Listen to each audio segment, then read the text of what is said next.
বিলম্বে হলেও লোকসভা ভোটের তৎপরতা শুরু করল ক্ষমতাসীন শিবির। করিমগঞ্জ লোকসভা আসনে জয় নিশ্চিত করতে ময়দানে ঝাঁপাতে বিজেপি কর্মীদের আহ্বান জেলা সভাপতি সুব্রত ভট্টাচার্যের। করিমগঞ্জ লোকসভা আসনে পুনরায় জয় নিশ্চিত করতে গ্রাউন্ড লেভেলে নেমে লোকসভার প্রচার অভিযান শুরু করতে পরামর্শ দিলেন বিজেপির করিমগঞ্জ জেলা সভাপতি সুব্রত ভট্টাচার্য। আজ করিমগঞ্জের রমণী মোহন ইনস্টিটিউটে বিজেপির জেলা কার্যনির্বাহী কমিটির সভা শুরু হয়েছে। এই সভায় পর্যবেক্ষক হিসাবে উপস্থিত রয়েছেন দলের রাজ্য সম্পাদক কনাদ পুরকায়স্থ।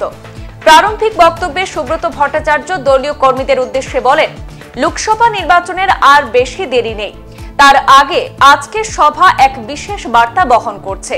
ইতিমধ্যে জাতীয় কার্যনির্বাহী সমিতির সভা অনুষ্ঠিত হয়েছে, এরপর রাজ্য কার্যনির্বাহী সমিতির সভা হয়। আজ জেলা কার্যনির্বাহী সমিতির সভা অনুষ্ঠিত হচ্ছে, এরপর মণ্ডল এবং বুথ কমিটির সভা অনুষ্ঠিত হবে। কেন্দ্রীয় কমিটির বার্তা দলের তৃণমূল স্তরে পৌঁছে দিতে এই ধরনের সভার বিশেষ গুরুত্ব আছে, বিশেষ করে লোকসভা নির্বাচনের আগে। তাই কর্মীদের কাছে আজকের সভা খুবই গুরুত্বপূর্ণ।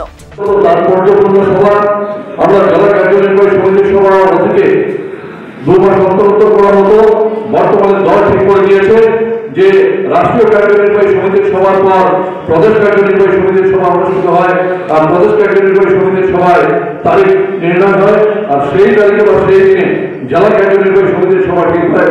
জেলা কার্যনির্বাহী সমিতির সভা অনুষ্ঠিত হওয়ার পর পরবর্তীতে বিভিন্ন মন্ডলের কার্যনির্বাহী সমিতির সভা অনুষ্ঠিত হয়।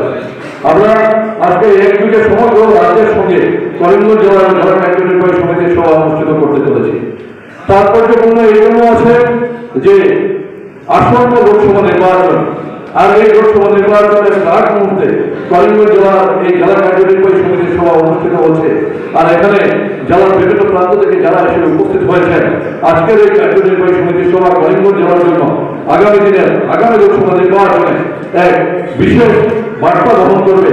আর তার জন্য এই কার্যনির্বাহী সমিতির সভা এমনিতেই বিশেষ গুরুত্বপূর্ণ আছে। আর করিমগঞ্জ জেলায় আজকের দিনে এই কার্যনির্বাহী সমিতির সভা আমরা করিমগঞ্জ রমণী মোহন ইনস্টিটিউটে আমরা অনুষ্ঠিত করতে চলেছি। আমি প্রথমে যে কথা উল্লেখ করেছিলাম, এখানে মিশনদা উপস্থিত আছেন, দেবব্রত সাহা মহোদয় উপস্থিত আছেন, আমাদের করিমগঞ্জ পৌরসভার সভাপতি রবীন্দ্রচন্দ্র দেব মহোদয় উপস্থিত আছেন, প্রবীণ কার্যকর্তা হিসেবে এখানে বিভিন্ন মন্ডলের সভাপতি যারা আছেন, বিশেষত শিবন মন্দির প্রাক্তন সভাপতি রামকৃষ্ণনগরের রঞ্জিত কর, উমাশঙ্কর বানিয়া, প্রমোদের দে, বাবু দত্ত, মৌকেশ দত্ত, রামকৃষ্ণনগর, এরকম আরো যারা যারা এখানে অনেক উপস্থিত আছেন। এই রমণী মোহন ইনস্টিটিউট শুধু ভারতীয় জনতা পার্টির জন্য নয়, করিমগঞ্জ জেলার জন্য বিশেষ তাৎপর্যপূর্ণ আছে। এই রমণী মোহন ইনস্টিটিউট এক সময় করিমগঞ্জকে পরিচালিত করেছে। এই রমণী মোহন ইনস্টিটিউট থেকে শুধু রাজনৈতিক নয়, রাজনৈতিক প্রেক্ষাপট, সামাজিক প্রেক্ষাপট, সাংস্কৃতিক প্রেক্ষাপটে করিমগঞ্জের রমণী মোহন ইনস্টিটিউট করিমগঞ্জের জন্য একমাত্র সংস্থা ছিল যেখানে কোনো অনুষ্ঠান, রাজনৈতিক অনুষ্ঠান বা অন্য কোনো অনুষ্ঠান যেটা পরিচালিত হতো। প্রসঙ্গত, করিমগঞ্জ লোকসভা আসনে বেশ কয়েক মাস আগে থেকে বিরোধীরা রাজনৈতিক তৎপরতা শুরু করেছে। বিলম্বে হলেও ক্ষমতাসীন শিবির লোকসভা ভোটে প্রচার অভিযান শুরু করে দিয়েছে। বর্তমানে করিমগঞ্জ লোকসভা আসন বিজেপির দখলেই রয়েছে। সেই আধিপত্য ধরে রাখতে ফের ময়দানে ঝাঁপানোর রূপরেখা তৈরি করতেই আজ জেলা বিজেপির প্রাথমিক পর্বের সভা সম্পন্ন হয়। ভারতীয় জনতা পার্টি করিমগঞ্জ জেলা উদ্যোগে আজ জেলা কার্যনির্বাহী সভা আমাদের কিছুক্ষণ পূর্বে শুরু হয়েছে। আমাদের এই জেলা কার্যনির্বাহী সভা আমরা দলীয় পতাকার উত্তোলন করা হয় এবং তারপর প্রদীপ প্রজ্বলন ভারত মায়ের সম্মুখে, ভারত মাতা এবং শ্যামাপ্রসাদ মুখার্জি এবং দীনদয়ালের প্রতিকৃতির সামনে প্রদীপ প্রজ্বলনের মাধ্যমে, বন্দে মাতরমের মাধ্যমে আমাদের জেলা কার্যনির্বাহী সভা কিছুক্ষণ পূর্বে শুরু হয়েছে। এই কার্যক্রম আমাদের প্রত্যেক বছরে 4 বার হয়ে থাকে, 4 মাস পরে পরে।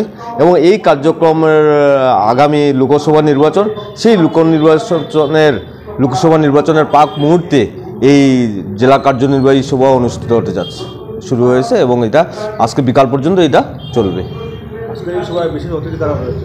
আজকের সভায় আমাদের করিমগঞ্জ জেলা বিজেপির প্রভারী তথা আসাম প্রদেশ বিজেপির সম্পাদক মাননীয় কনাথ প্রকাশ মহাশয় এবং সহপ্রভারী হিসেবে রাজদীপ গোয়ালা উপস্থিত আছেন এবং আমার জেলার যারা নেতৃবৃন্দ এসটিসির চেয়ারম্যান মিশনদা থেকে শুরু করে আমাদের এমপি বিধায়ক সাংসদ ওনারাও আসবেন, ওনারাই উপস্থিত রয়েছেন। এবং তাছাড়া আমার যে জেলার বিভিন্ন যে 12টি মণ্ডল আছে সেই 12টি মণ্ডলের বিভিন্ন পদাধিকারীরা এখানে উপস্থিত আছে। এখানে এই সভাটি আয়োজন করার মূল উদ্দেশ্যটা কি? রমণীমোহন ইনস্টিটিউট, রমণীমোহন ইনস্টিটিউট আমরা সবাই জানি এইটা প্রাচীন খুব সুনামধন্য একটা অডিটোরিয়াম এবং এইটাতে আমরা সাধারণত যে সময় আমি যদি বলতে চাইতে আমি যে সময় ছাত্রজীবন ছিলাম সেই ছাত্রজীবনে এই কার্যক্রমগুলো হতে দেখেছি এবং ছাত্রজীবনের সময় যখন আমি বিদ্যার্থী পরিষদ অখিল ভারতীয় বিদ্যার্থী পরিষদের কার্যকর্তা ছিলাম সেই সময়ও আমি অখিল ভারতীয় বিদ্যার্থী পরিষদের কার্যক্রম এই রমণীমোহন ইনস্টিটিউটে আমরা করেছি। কিন্তু বিগত দিনে দেখা গেছে যে রমণীমোহনের অবস্থা এত দুরবস্থা দিকে যাচ্ছে, যেটা এই করিমগঞ্জ শহরের যে এই ঐতিহ্যবাহী রমণীমোহন ইনস্টিটিউট বলে কিছু ছিল সেটাই মানুষের মন থেকে সেটা উদয় হয়ে যাচ্ছে, যাতে ভারতীয় জনতা পার্টি করিমগঞ্জ জেলা সভাপতি মাননীয় সুব্রত ভট্টাচার্য মহাশয় তিনি চিন্তা করলেন যে সেই রমণীমোহন ইনস্টিটিউটটাকে করিমগঞ্জে যাতে আবার জাগিয়ে তোলা যায়। সেই কারণে যদি আমরা পদক্ষেপ আগাই যে এবং আগামী দিনে যাতে করিমগঞ্জ শহরের প্রত্যেক জনসাধারণের মুখে যে রমণীমোহন ইনস্টিটিউট একটা ছিল করিমগঞ্জে একটা ঐতিহ্যবাহী, সেই রমণীমোহন ইনস্টিটিউটটাতে প্রোগ্রাম আমরা করতে পেরেছি। সচরাচর কার্যক্রমগুলো হতো সেইভাবে যাতে আবার কার্যক্রমগুলো শুরু করা যায় সেই ক্ষুদ্র চিন্তাধারা নিয়ে ভারতীয় জনতা পার্টি করিমগঞ্জ জেলার উদ্যোগে আজকের এই জেলা কার্যনির্বাহী সভা আমরা রমণীমোহন ইনস্টিটিউটে করতে যাচ্ছি। সংবাদ এই পর্যন্তই, ফিরছি পরবর্তী অন্যান্য আপডেট নিয়ে। ধন্যবাদ।